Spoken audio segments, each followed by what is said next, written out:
Okay, so I'm going to go ahead and create a new job. And we'll want to enter the client company. So this is the company that sent us the papers to be served. I'm going to enter Acme Law Firm here.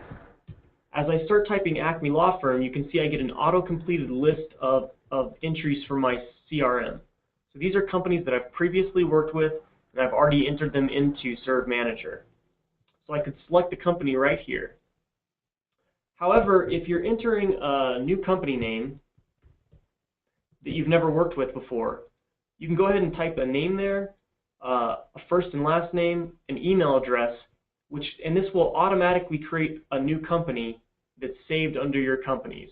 So that's a shortcut to create a new company if you've never worked with that company before. But let's go ahead and select Acme Law Firm. And there's a lot of ways you can find companies here. You could even type contact names. So if I just had their last name, I could type Smith, and it would bring up the company with a contact of Smith. We could search for a law firm here, or we could search by location, Denver. So I just want to select Acme Law Firm. And once I've got them selected, you can see it brings up a list of their contacts, so I can select a primary contact for this job. Then, if this company has a client job number, we can enter it right here. So if they reference their job by a number and they want to be able to communicate with you with that number, you can enter it there. We'll set our process server. By default, it's set to our company, and there's a list of our employees below that. If we need to forward the papers, we can select Other Company and enter a company name right here. And just like above, it'll autocomplete based on entries from our CRM. But let's assume we are serving the papers in-house. So I'm going to select my company, and I'm going to select Trent Carlisle as the process server. Next, we'll enter the court case information. You can save court cases a few different ways. You can save them under the Court Cases menu, or you can enter court case information on the new job screen, which will automatically save the court cases under the Court Cases menu. Additionally, if you have already entered a case before, you can start typing that case number, and it'll bring up a list of the existing cases that you've previously entered. By selecting a previously entered case, it brings in all that court case data. And now it'll prevent us from creating a duplicate case, and we don't have to enter all that data again.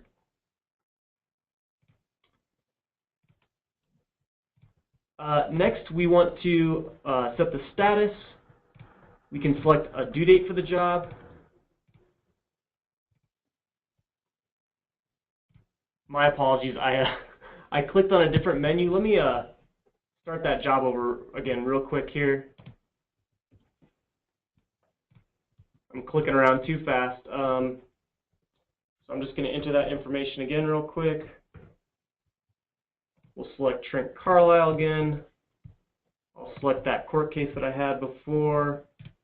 Okay, so now we can select the service status right here. Then we can select a due date for the job. And then we can enter service instructions. This is for ourselves or the process server. Below that is the recipient that we'll enter and their description.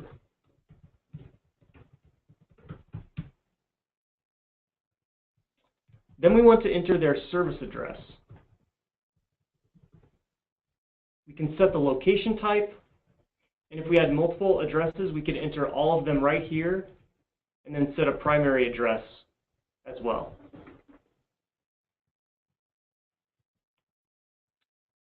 All right, now we'll enter our documents to be served. So we'll start typing our document name, and you can see we get an auto-completed list below it.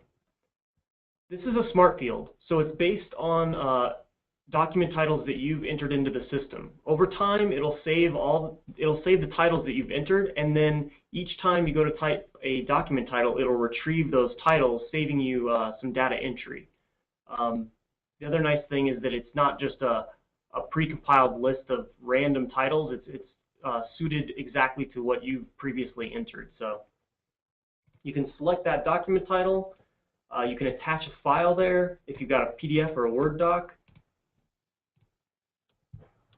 We can set the date received. If we had multiple documents, there's a few different ways to enter them. We can comma separate them on one line here. Or if you want to upload additional files or set a different date, you can just add another document here, enter your document title, attach the file, set a different date for this one. So now we've just added 2 documents to this job. And then at the bottom is miscellaneous attachments. So for example, if Acme Law Firm had sent us a photo of the recipient, we could upload that here, or we could upload any other supporting files to the job.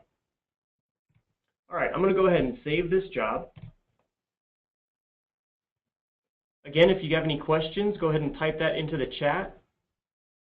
I'm going to go ahead and move along, and we'll keep looking at the job here. So here's the new job we just entered. Our client is at the top left. We are set as the process server. Down the right-hand side is all the job information we just entered. So we've got our job number, which is generated by the system. We entered that client job number below it. There's our recipient and their address.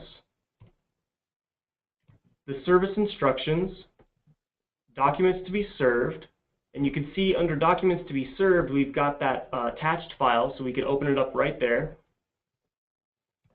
Below that is the court case information. If we need to, we can click into that court case and edit it right there. And then at the very bottom, we've got an invoice that's just set to a draft at the moment. So we'll go ahead and work through the job, and then we'll open the invoice at the end of it and edit that invoice. Okay, so just like companies, you can add notes to jobs. However, on job notes, you'll see this email section. So as long as you have your client checked here and any employees that you want to send an email to, once we enter that note, it'll send an email to all those parties. So for example, if we had a bad address,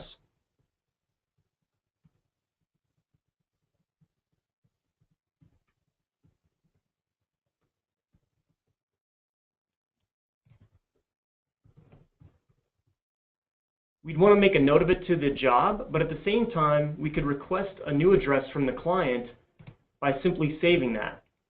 You can see it was sent to John and Trent, and now we've also saved that note to the job as well. Now we don't have to go and open our email client and send out a separate note to them.